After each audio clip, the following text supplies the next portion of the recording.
Hello, everyone. So, something that's very important to me, and I've talked about this many, many times, is people's mental health. And it's very, very important, as you know, if you know my history too. And I would recommend, if you don't know it, and not go into it all because we'd take an hour probably to go through it.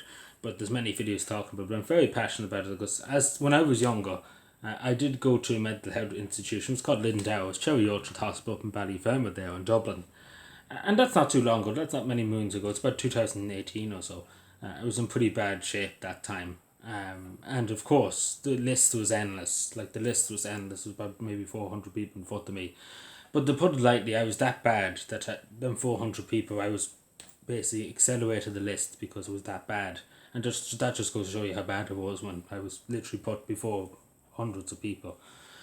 But long story short, Cherry Orchard, Lindower, and there was another ward too, was closed down for the last few years. Now it's going to open again, thankfully, soon, I told. But what I'm trying to say is there were high tech beds for people, that young people, particularly under 18, that were in mental health crises, etc. For years they were closed down because of understaff, and they won't pay the staff. And even when I was there, there were staff leaving to go to Australia because they were going to get better conditions and stuff. And it's a tough job. I know even one nurse that was there, she had to do double shifts. She had to two shifts for one person because there was no other person to replace her because they didn't have the staff. So she had to work two shifts for probably nearly the same money. Who knows if she was even getting paid for it. But what I'm trying to say, it's a tough job. And to hear, and again, this is the thing, and just in Cavan the other day, they were having a meeting 2 days ago actually.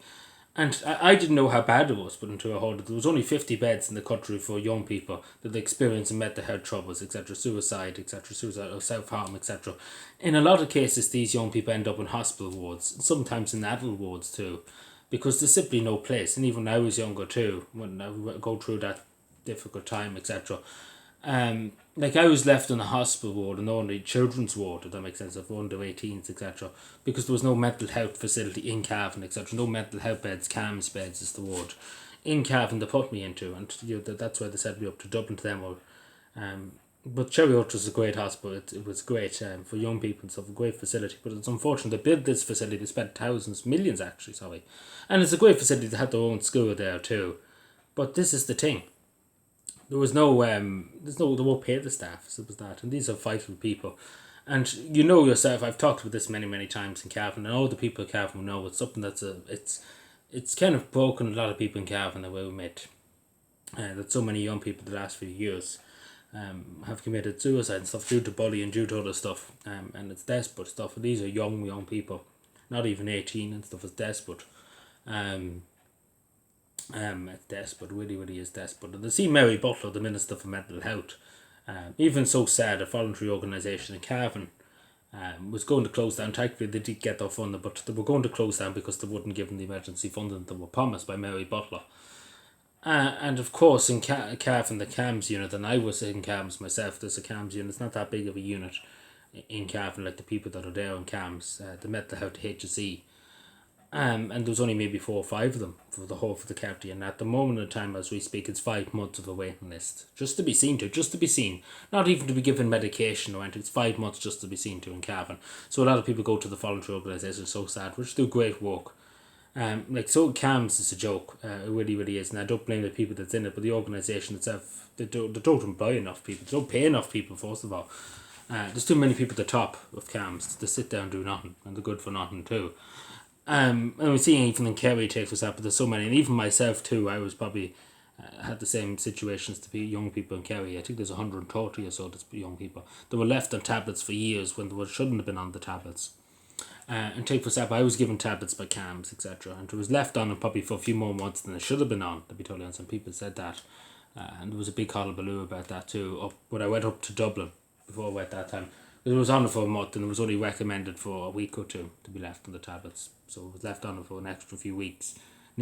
Probably nearly 2 months, and it was only found out later on. But who knows what damage that did, because they were only really prescribed for 2 weeks to take.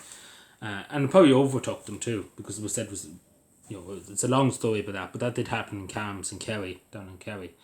And it's desperate stuff, it really, really is desperate stuff. And we don't understand people's mental health, and I have a good understanding because I lived through it, and it makes you, it's kind of made me a better person too.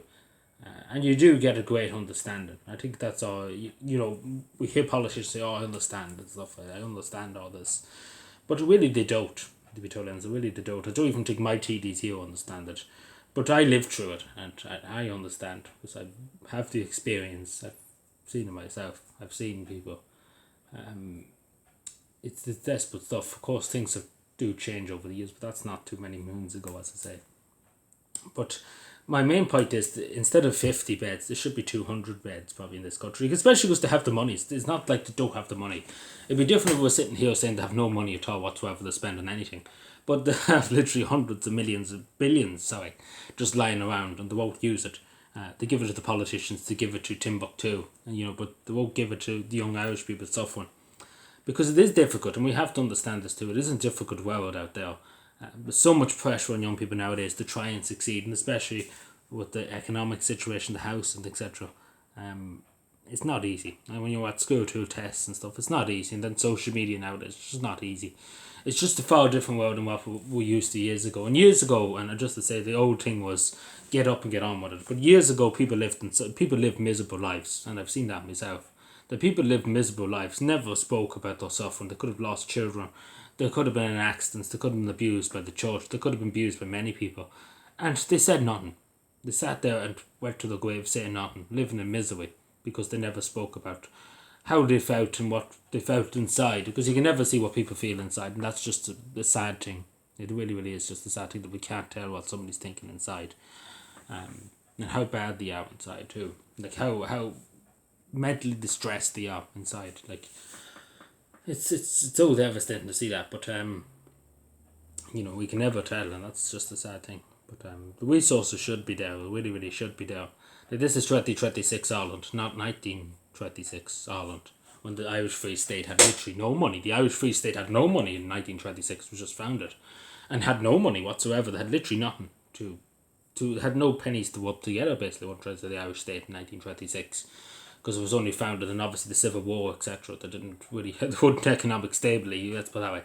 But this is 2026 Ireland, where people work their arse off to pay for the government, basically. That's pretty much what they're paying for. They're not paying for themselves, they're paying to live the life of Wiley for the government, for a few people coming in from Timbuktu, etc. That's what they're paying for.